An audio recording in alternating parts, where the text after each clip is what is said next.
Le cinquième et dernier serpent dont nous parlons, c'est le Néhushtan. Le Néhushtan, on en parle dans le deuxième livre de Rois, chapitre 18, verset 4. On dit que c'est le roi Ézéchias qui supprima les hauts lieux, brisa les stèles, coupa les pieux sacrés et mit en pièces le serpent des reins que Moïse avait fabriqué. Jusqu'à ce temps-là, en effet, les Israélites lui offraient des sacrifices. On l'appelait Néhushtan. Ça, c'est un point très important. Oui, le serpent de bronze, contemplé, regardé, a donné le salut aux enfants d'Israël. Mais ils l'ont gardé, ce qui n'était pas une mauvaise chose. Mais ici, il commençait à lui offrir des sacrifices. Non! Le serpent n'avait pas été donné à Israël pour qu'Israël lui offre des sacrifices. Les serpents étaient donnés pour être contemplés, pour être regardés. Le serpent qu'on adore, c'est Jésus. L'autre serpent, on le regarde et il procure la guérison. Mais il n'est pas Dieu. On ne doit pas lui offrir des sacrifices. Alors, ce point montre que toutes les choses saintes, les objets sacrés, le diable qui est malin est capable de les prostituer, de les galvauder, de les transformer en idoles. Nous devons donc faire attention.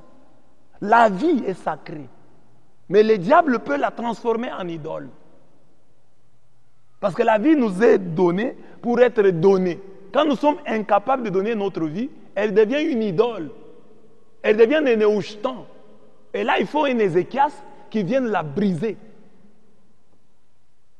La Bible qui nous est donnée, c'est un objet sacré, c'est un livre sacré. Mais la Bible peut devenir aussi un Néhushtan, une idole. Au moment où, dans tout problème, la Bible déclare, non, il y a des moments où la Bible, laissons-la tranquille. Comme la question que je pose souvent, un joueur de football est devant le bois adverse. Il a le ballon. Que dit la Bible? Qu'il marque ou qu'il fasse la passe à son frère. La Bible ne dit rien. Il ne faut pas faire parler la Bible là où il ne parle pas. La Bible ne dit rien à ce sujet-là. La Bible donc, la femme qui souffrait des écoulements de sang, si elle avait suivi la Bible, elle ne serait jamais guérie. Hein? Parce que la Bible disait que ces genres de femmes doivent rester à la maison. Mais elle a dit non, pour mon salut, je vais sortir. Et elle est allée toucher Jésus, elle a été guérie. La Bible peut devenir une idole. Quand des gens qui ne croient pas l'utilisent, l'enfant vole l'argent à la maison, oh, tu dois traverser la Bible.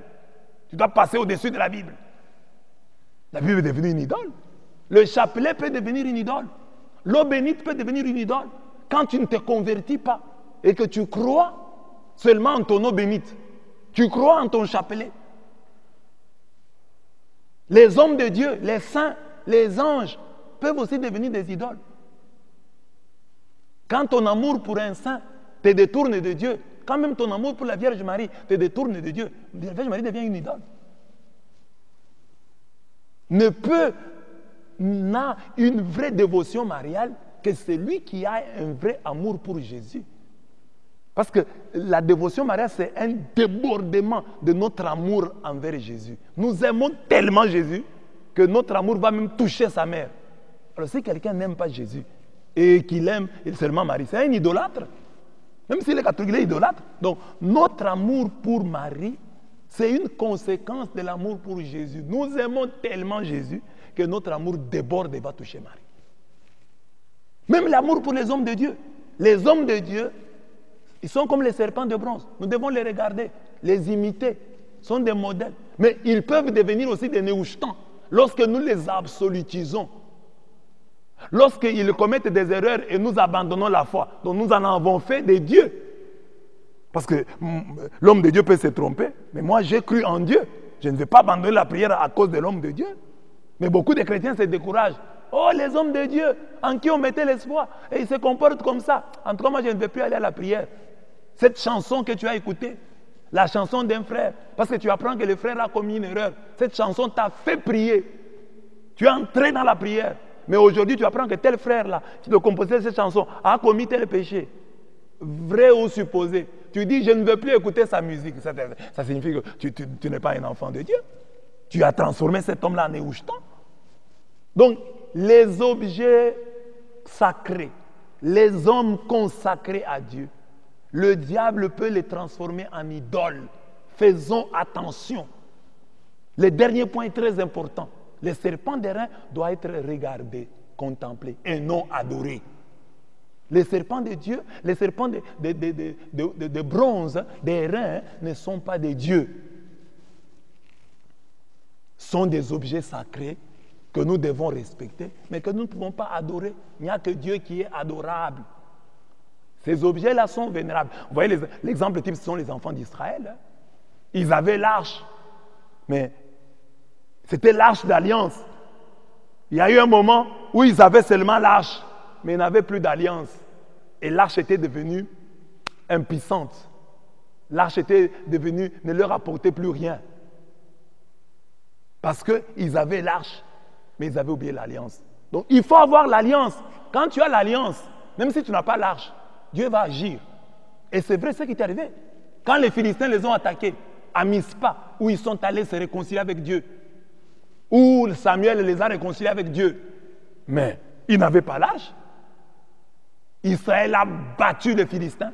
C'est à ce jour-là que est né le nom d'Ebenezer. Il les a tellement frappés, ils ont fui. Israël les a pourchassés jusqu'à ce point-là. Quand Samuel a regardé d'où ils sont venus, il a dit non, Seigneur, tu nous as secourus jusqu'ici. Il a fait un bilan. Il a dit non, le bilan est largement positif. Jusqu'ici, tu nous as secourus. C'est ce jour-là. Ils n'avaient pas l'arche, mais ils avaient l'alliance. L'arche a la force. Mais l'arche demande que toi, tu aies l'alliance, tu sois en alliance avec Dieu. Voilà. Quand tu as les objets sacrés, les hommes consacrés, mais sans alliance, c'est que tu as là, ces objets et ces hommes, ces objets sacrés, ces hommes consacrés deviennent des néouchtans. Il faut un Ézéchias qui les brise. Donc, bien-aimés dans le Seigneur, pensons beaucoup et méditons sur l'alliance. J'ai une bonne relation avec Dieu? Oui, la Bible va agir. Le chapelet va agir.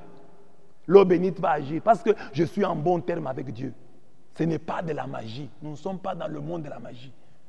Quand quelqu'un ne se convertit pas et qu'il utilise l'eau bénite, il utilise le sel béni, mais il ne se convertit pas, il transforme ces objets en objets magiques.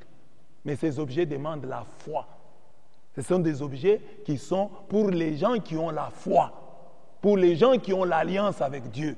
Le sel béni, c'est un sel d'alliance. La Bible, c'est un livre d'alliance. Les hommes de Dieu sont des hommes d'alliance. Soignons nos alliances, notre alliance avec Dieu, et le reste marchera. Et les objets sacrés et les hommes consacrés ne deviendront jamais des néouchtans. Parce que nous avons Dieu et Dieu nous suffit. Les objets qu'il nous donne, oui, ils nous aident, mais ils ne peuvent pas remplacer Dieu. Prions donc pour que le Seigneur nous aide à remporter ce combat que nous avons contre les serpents. Nous pouvons nous estimer déjà vainqueurs parce que le serpent de bronze par excellence, Jésus-Christ, le Fils de Dieu, a vaincu. Et en lui, notre victoire est déjà signée. Croyons en sa victoire et la victoire nous accompagnera tous les jours de notre vie. Amen.